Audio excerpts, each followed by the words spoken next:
I'm going to tighten this nut to tighten the fingers up underneath the clamp. Okay, I'll tighten the center one. The puller, that should pull the terminal up and off the battery. Okay, I'm just going to remove the puller from the cable. We won't need that on there anymore. Okay, set the cable aside. Next, I'm going to remove the battery hold down. First, I'm going to switch the socket on the ratchet around, so I got the right size socket to remove the hold down. Then with the socket and ratchet, I'll start loosening to remove the battery hold down bolt. This one sounds like she's been in there for quite a while. So I'm going to have to turn her out a ways with the ratchet first before I'm able to remove it by hand. Oh, it's feeling pretty good now. I think I'll remove it the rest of the way by hand. Now, if your car doesn't have a battery hold down, make sure you get one when you replace your battery. That'll prevent early damage to the new battery you're installing. I'm just going to remove the old battery from the vehicle. I'm going to use a little strap like this to remove ours, because the battery's in kind of a tight spot. But normally you don't need a strap to remove your own battery. Set that aside, pull it up and out. I'll set it over here and remove the strap off it. Now make sure you dispose of the old battery properly. Don't just throw it in your garbage. The store you purchase your new battery at should have a disposal means for your old battery.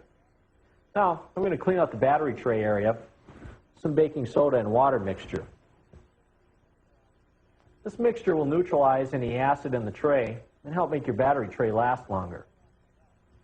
When you're done washing it out, make sure you let it set for a minute or so. With the same baking soda and water solution, I'm going to clean up the terminal ends. That'll clean any rust or corrosion off the terminals. Okay, now's a good time to inspect the terminals, see if there are cracks in the insulation or see if there's any fraying in the cables. If there is, now's the time to replace them. Okay, once I cleaned them up with that, I'm going to use a battery terminal cleaner like this. It's pretty handy. Pop the cap off. It's got a little brush inside to clean the inside of the battery terminals with. Run that around there a few times, like so. Go over and do the positive one. Okay, looks good. The cap back on that. All right, now with the regular water, I'm going to just rinse the tray out here a little bit. Okay, I've got a pan underneath to catch the extra water. With a towel, we'll just wipe the battery tray area out. Yeah, this one's really cleaning up nice. And it'll dry off the terminal ends a little bit too at the same time. Okay, I'm ready to put the new battery in. I'm going to use a battery carrying strap like I did before when I removed the old one to help me install the new one. Set the terminals aside. Put the battery down in place. Okay. We'll remove the carrying strap. When you're positioning your battery in place, make sure the terminals are pointing in the same direction that the old one was. Now, that same battery terminal cleaner, I'm going to use the opposite end. I'm going to clean off the terminals of the battery. Spin it around the terminal a few times like so. Do the positive one. That'll assure a good positive connection when you put the cables back on. Now, we're going to reinstall a battery hold down. Slide it down in place, move the battery around a little bit. I'm just going to start the hold down bolt in there by hand for now. I'm not going to tighten it up just quite yet. Okay. Now, I'm going to slightly spread the terminals. Battery terminal spreader. That'll help them fit down all the way over the terminal posts. First I'll do the negative, and then I'll do the positive. You can do this with a screwdriver if your terminals are in good condition and you don't have pliers like I'm using. Now, I'll reconnect the positive cable to the battery, push it down good and tight, and then with the ratchet and socket, tighten up the cable end. Okay, looking pretty good there. Next, we're going to go over to the negative one. Put that one in place.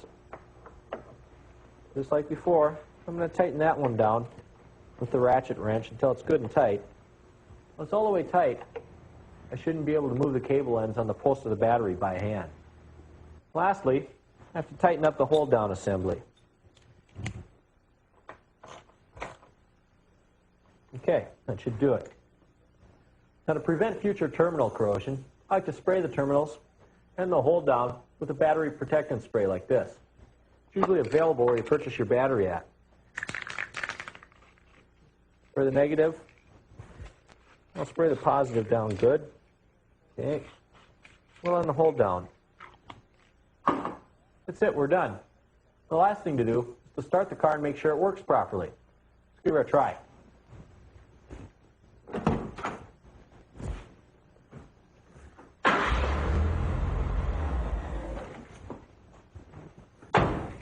Great. She really cranks her over.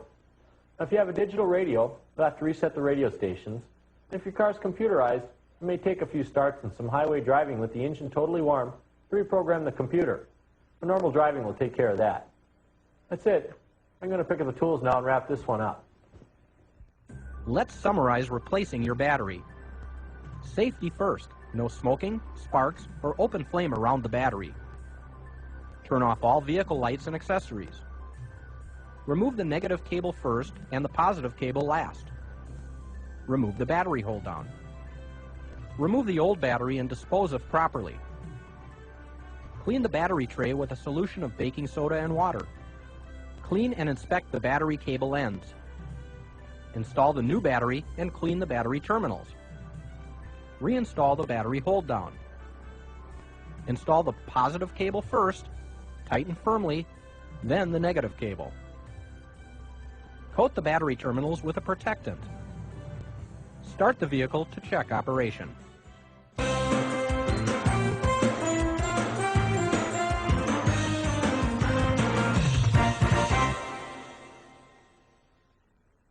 The charging system in your vehicle operates every minute your vehicle is running.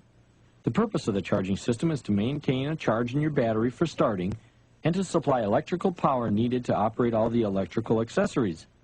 The charging system consists of a few simple components.